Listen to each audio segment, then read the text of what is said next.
everyone. In this video we'll learn about LM model and some MCQs regarding ISLM. So as we know, LM stands for Loanable Funds Market and LM model is related with money market.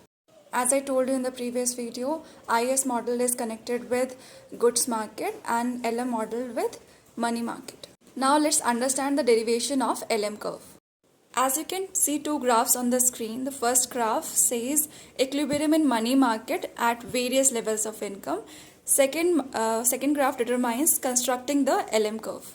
Now see the first graph. As you can see the red line, vertical red line, that is the money supply line which remains constant. Now then you can see those three blue lines coming down, sloping downwards from left to right. Those are money demand lines. So like all demand curves, the money demand curve will also be negatively sloped from left to right.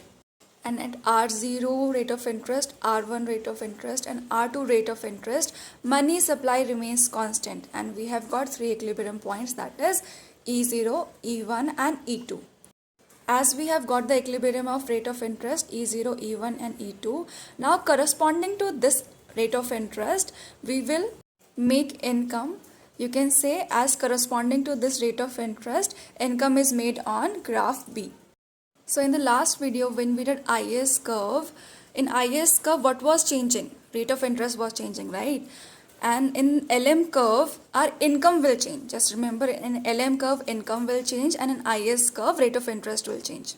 See, when a person has more income, the money demand also increases because his expenditure also increases.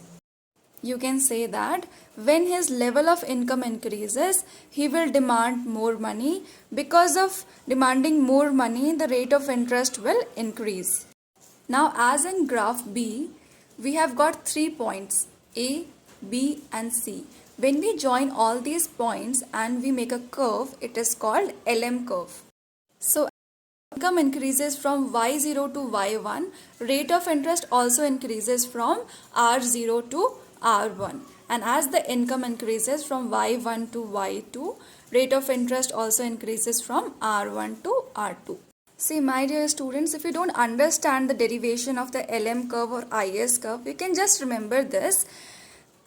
LM curve looks like supply curve, that is positively sloped, and IS curve looks like demand curve, that is negatively sloped. Now let's see, to fix LM curve which policies are used. We used monetary policy here. One is expansionary monetary policy, second one is contractionary monetary policy. And just let me know, in IS curve which policy did we use? We used fiscal policy, and in LM curve we are using monetary policy. So in expansionary monetary policy, what the RBI does is, it can either increase the money supply or we can either reduce the money demand. It means either the RBI will print more notes or we will start spending less for transaction, precautionary, speculative motive. In expansionary monetary policy, the LM curve shifts rightwards. So whenever we expand something, the curve always shifts rightwards. The second one is contractionary monetary policy. In this, the money supply will be reduced and the money demand will be increased. So in this case, what happens? The LM curve shifts leftwards. Since we are contracting, and whenever we contract, the curve always shifts left side. You can see the shifts in LM curve through this graph. When we applied expansionary monetary policy, the LM curve shifts rightwards, and when we applied contractionary monetary policy, the LM curve shifts leftwards. Now let's talk about the equilibrium point. So as we know, when we have two curves, wherever they intersect is the equilibrium point. So here we have two curves, those are IS curve and LM curve. So they intersect at point A. So point A would be the equilibrium point. So at R0 rate of interest, Y0 income would be the perfect equilibrium. And again it's mentioned in the graph, IS deals with goods market, LM deals with money market. Thank you. So now let's do some important questions related to these. First question, when central bank sells government bonds on the open market, we have which policy? The options were given as contractionary monetary policy, expansionary monetary policy, or expansionary fiscal policy, contractionary fiscal policy. In this case, the answer would be contractionary monetary policy. Because see, central government is selling bonds on the open market, which means it wants to take money from the people and it wants to give more loans to the people. In this case, contractionary monetary policy would be applicable.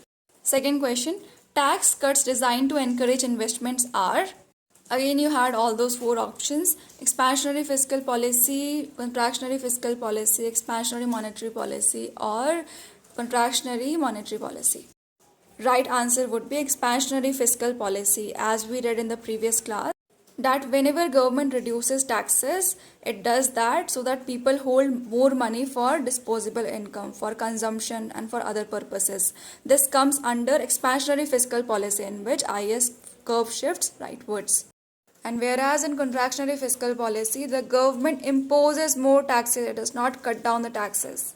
Now see the third question, it's very important question. A fiscal expansion always increases interest rate and income, or increasing interest rate, or only income increases? So the correct answer would be both interest rate and income will increase.